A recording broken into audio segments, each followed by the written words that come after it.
Sir, ये बिल्कुल वैसे ही सीएए का ड्राफ्ट नहीं आया था, उससे पहले ही सबकी नागरिकता चली गई थी।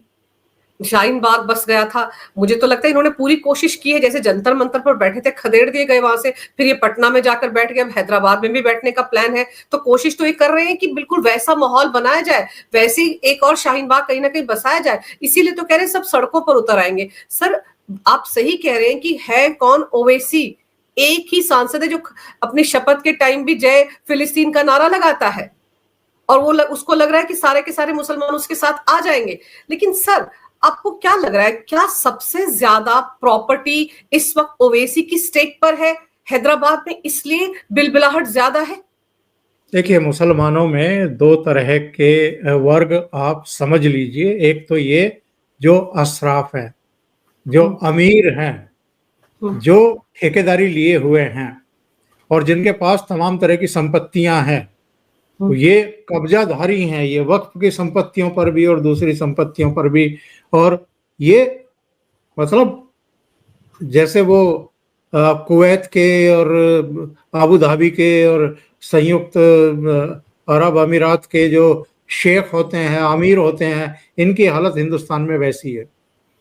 यही राजनीति में प्रतिनिधित्व करते हैं, यही सदनों में रहते हैं, विधानसभाओं में और आपके पार्लियामेंट में, राज्यसभा में।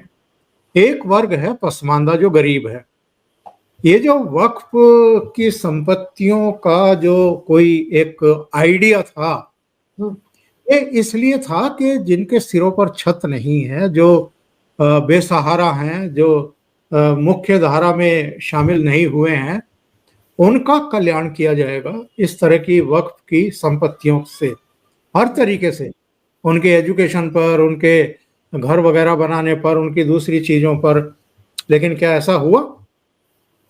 हकीकत ये है कि कोई पारदर्शिता ही नहीं है, कोई उसको रेगुलेट करने वाली बॉडी ही नहीं है।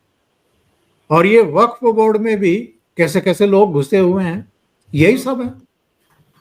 और सबसे ज्यादा संपत्तियां तो इस समय अगर कहीं किसी राज्य में है तो वो उत्तर प्रदेश है, योगी जी महाराज का प्रदेश है, जहां 1,30,000 या 33,000 के आसपास वक्फ की संपत्तियां हैं। और वो एक कहावत है ना कि एल पिलावन सोटा लिए बैठे हैं वो, तो कि भाई आ जाओ, अगर आपको यहाँ पे सड़कों पे उतरना है, कुछ बवाल करना है, कुछ हिंसा आगजनी करनी है, तो वही इलाज होगा जो संभल में हुआ है।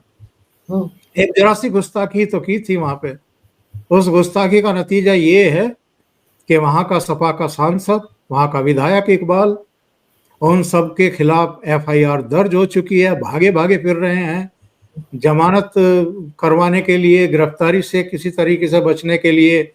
और संभल में कहाँ कहाँ खुदाई हुई है, कहाँ कहाँ खुदा है वो, ये अब सबके सामने है। सांसद को 1,91,00,000 रुपए का जुर्माना भरना है बिजली चोरी का। इसी तरीके से एक मस्जिद में एक बिजली घर स्थापित कर दिया था भाई लोगों ने, वहां से 100 कनेक्शन जो हैं दे दिए गए थे।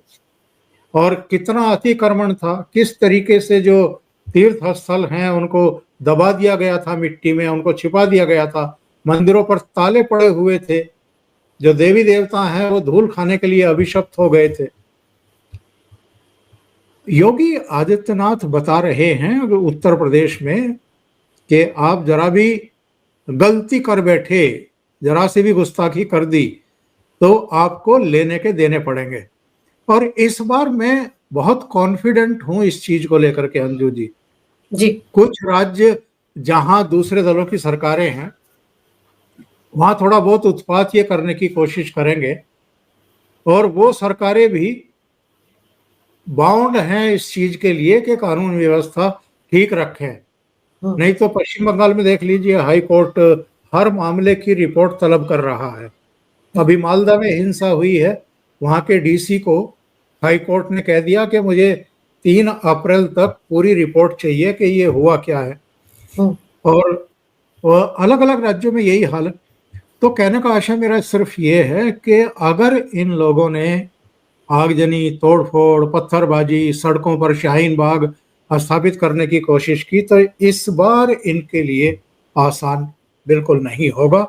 इस बार तैयारियां हैं, ठीक तैयारियां हैं, और अगर फिर भी किसी ने गुस्ताखी कर दी तो फिर वो भुगतेगा। बिल्कुल सर, लेकिन आप दलीलें देखिए, क्योंकि एक तो अगर आप एक दिन पहले नमाज के दौरान देखें, काली पट्टी पहनकर ये सब के सब मस्जिद गए। आधे से ज्यादा जनता को पता ही नहीं था कि काली पट्टियां क्यों बांधी। ये दावा करते हैं कि मुसलमानों के बहुत बड़े नेता हैं, लेकिन कम से कम लोगों को बताते तो सही।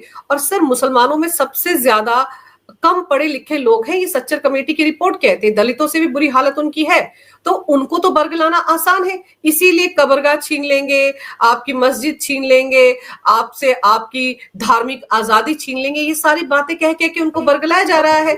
और ऊपर से ओवैसी कहते हैं कि अगर सिखों का कोई संगठन है, हिंदुओं का कोई बोर्ड है, तो वहां पर तो उसी धर्म के लोग हैं, तो मुसलमानों में ऐसा क्यों नहीं है। सर, ये नहीं बता रहे कि बाकी धर्मों के जो बोर्ड है वो छीना झपटी नहीं करते, दूसरे की जमीन पर कब्जा नहीं करते, जैसा वक्फ बोर्ड करता है। नहीं, उसका एक्चुअल में क्या है कि इनकी जो भी बयानबाजियां हैं, जो भी इस तरह की गुस्ताखियां ही कहता हूं मैं, कि लोगों को भड़काओ, समाज को डरा दो, और डरा करके ही उनको यूनाइट किया जा सकता है, ध्रुवीकृत किया जा सकता है वोटों के लिए। तो इनकी मंशा केवल अपनी राजनीति चमकाने की, अपनी जो एग्जिस्टेंस है उसको बनाए रखने मात्र तक है। इनको मुसलमानों की कोई चिंता नहीं है। मुसलमानों की चिंता होती तो चलो, वक्फ बिल तो अब लाया जा रहा है, इससे पहले इन्होंने कौन से कल्याण के कार्य किए हैं मुसलमानों के लिए, उनकी बेहतरी के लिए, उनके बच्चों के एजुकेशन के लिए, उनको रोजगार मिले, इसके लिए इन्होंने कितनी चिंताएं की हैं पूरे देश में।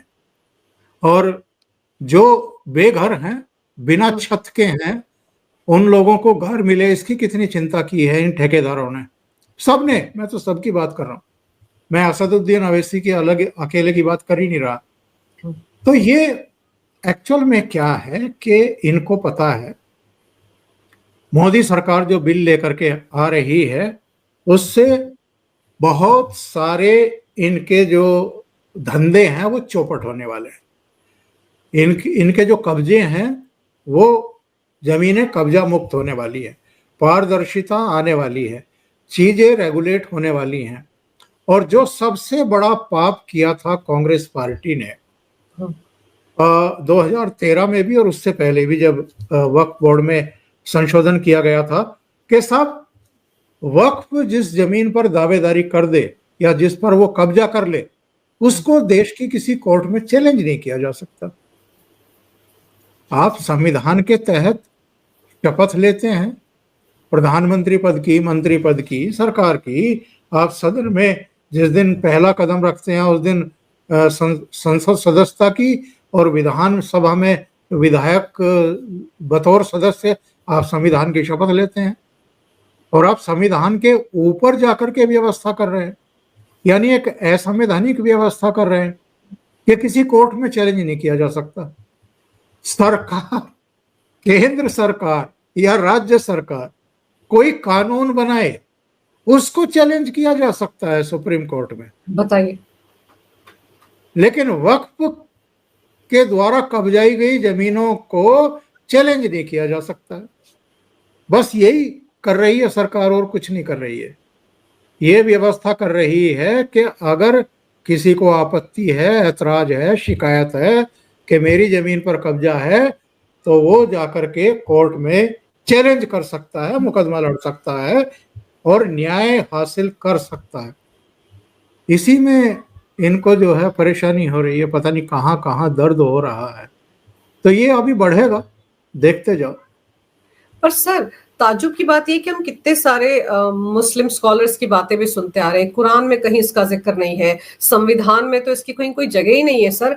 उसके बावजूद इतना शोर, और फिर ये जो बिल आ रहा है इसके लिए कि ये तो गैर संवैधानिक है। सर, आप किसी की जमीन पर जाकर एक बोर्ड लगा देते हैं, आप एक पूरे गांव को, जो 1500 साल पुराना गांव है आंध्र में, उसको कह देते हैं हमारा है। आप, इन्होंने तो यहां तक कह दिया कि प्रयागराज में जहां पर कुंभ हो रहा था वो जमीन भी वक्फ की है। सर, कोई जमीन तो उन्होंने छोड़ी नहीं है। कई बार तो ऐसा लगता है पूरा का पूरा हिंदुस्तान ही कल को कहेंगे हमारा है। क्या अपने साथ लेकर आए थे कहीं से सर? कि यहाँ की जमीनें सरकार की जमीनें, आप कैसे हर चीज जगह पर कब्जा कर रहे हैं और दावा ठोकते हैं। 123 प्रॉपर्टीज 2013 में सर कांग्रेस की सरकार ने इनके नाम कर दी थी ना। तो ये कैसे गैर संवैधानिक हो सकता है? जो चला आ रहा था सर वो गैर संवैधानिक था, अब उसको दुरुस्त करने का टाइम आया तो इतनी पेट में दर्द हो रही है। एक चुनी हुई सरकार है, उसका मैंडेट है जनता का, वो कानून बनाने के लिए, कानूनों में संशोधन करने के लिए ही गठित की गई है, देश को चलाने के लिए की गई है। जहां जहां गड़बड़ियां हैं उसको ठीक करने के लिए चुनी गई है। इस सरकार ने 1200 से अधिक ऐसे कानूनों को खत्म कर दिया है जो इरिलीवेंट हो गए थे। इसी तरीके से इस सरकार ने ऐसे बहुत सारे काम किए हैं जो पूर्ववर्ती सरकारों ने नहीं किए, या जो असंवैधानिक कार्य किए अब उनको संविधान के दायरे में लाने का इन्होंने जिम्मा उठाया। सेकंड थिंग, मैं कहता हूं, ये कह रहे हैं कि ये असंवैधानिक बिल है, तो भैया सुप्रीम कोर्ट चले जाओ, चैलेंज करो। बिल्कुल। अगर असंवैधानिक है तो काहे भड़का रहे हो लोगों को? क्यों रोज रोज आकर के टेलीविजन के पर्दों पर राजनीति चमका रहे हो? सड़कों पर उतर आएंगे, शाहीन बाग बना देंगे, ये कर देंगे, वो कर देंगे। अरे कुछ नहीं करो भाई, बैरिस्टर हो ना, लंदन के पढ़े हुए हो ना, तो ये टोपी उतारो, कोट पहनो काला, और जाकर के सुप्रीम कोर्ट में लड़ाई लड़ो, साबित कर दो कि ये असंवैधानिक है, मामला खत्म। क्यों चिल्ला रहे हो? क्यों राजनीति कर रहे हो? क्यों गला फाड़ रहे हो? क्यों लोगों को भड़का रहे हो? जाओ, जा करके चैलेंज करो। इससे बढ़िया, इससे आसान रास्ता और कोई नहीं बताएगा जो मैंने बता दिया इनको।